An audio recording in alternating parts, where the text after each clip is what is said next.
தமிழக வெற்றி கழகத்தினுடைய இந்த சிறப்பு பொதுக்குழு கூட்டமானது சென்னையை அடுத்திருக்கக்கூடிய இந்த மாமல்லபுரத்தில் உள்ள தனியார் நட்சத்திர விடுதியில் நடைபெறுவதற்கான அந்த ஏற்பாடுகள் செய்யப்பட்டிருக்கின்றது. கிட்டத்தட்ட 2000க்கும் மேற்பட்ட நிர்வாகிகள் பொதுக்குழு உறுப்பினர்கள் இந்த சிறப்பு பொதுக்குழு கூட்டத்தில் பங்கேற்க இருக்கக்கூடிய நிலையில் விஜய் மக்கள் இயக்கத்திலிருந்து மூத்த நிர்வாகிகளும் இந்த கூட்டத்தில் பங்கேற்கின்றனர். அந்த வகையில் பார்க்கும் பொழுது 2000க்கும் மேற்பட்ட நிர்வாகிகள் இந்த கூட்டத்தில் பங்கேற்பதற்கான ஏற்பாடுகள் செய்யப்பட்டிருக்கின்றது. அந்த வகையில் காலை முதலாகவே ஒவ்வொரு நிர்வாகிகளும் உள்ளே அவர்களுக்காக வழங்கப்பட்டிருக்கக்கூடிய அந்த அனுமதி அட்டை மற்றும் QR கோடுடனான அந்த அனுமதி அட்டையை பரிசோதிக்கப்பட்ட பின்னரே அவர்கள் இந்த வளாகத்திற்குள் அனுமதிக்கப்பட்டிருக்கின்றனர்.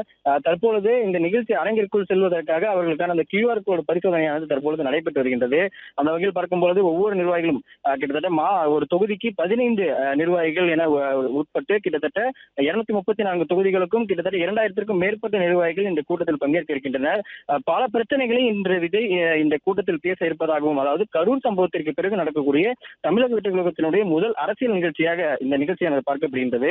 அந்த வகையில் இந்த சிறப்பு பொதுக்குழு கூட்டமே கரூர் சம்பவத்தை ஒட்டிதான் இந்த சிறப்பு பொதுக்குழு கூட்டமானது நடத்திருப்பதாகவும், கட்சியினுடைய அடுத்த கட்ட செயல்பாடுகள், அடுத்த கட்ட நகர்வுகள், பிரச்சாரங்கள், தீர்மானங்கள் உள்ளிட்டவை இன்று நடக்கக்கூடிய இந்த சிறப்பு பொதுக்குழு கூட்டத்தில் விவாதிக்க இருப்பதாக அந்த தகவலானது வெளியாகி இருக்கின்றது. அந்த வகையில் பார்க்கும் பொழுது மத்திய மாநில அரசுகள் எடுக்கக்கூடிய முடிவுகள், சில திட்டங்கள் மக்களுக்கு எந்த வகையில் பாதிப்புகளும் இடையூறுகளும் ஏற்படுத்தும் என்பது குறித்தும், அதே போன்று மக்களுக்கு தேவையான அந்த முன் நகர்வுகள் மட்டுமே தேவை என்பது குறித்தும் இன்று தீர்மானங்கள், சில முக்கிய தீர்மானங்கள் கிட்டத்தட்ட 15க்கும் மேற்பட்ட தீர்மானங்கள் இன்று நிறைவேற்றப்பட இருப்பதாகவும், அதே போன்று தமிழக வெற்றி கழகத்தினுடைய அந்த பிரச்சாரங்கள் மற்றும் தேர்தல் முடிவுகள், அது மட்டுமல்லாமல் அவருடைய அந்த கூட்டணி தொடர்பான சில முக்கிய தீர்மானங்களும் இன்று நிறைவேற்றப்பட இருப்பதாக இதில் இந்த தகவலானது வெளியாக இருக்கின்றது.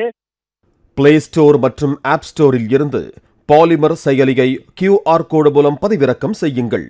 செய்திகளை உடனுக்குடன் பெறுங்கள்.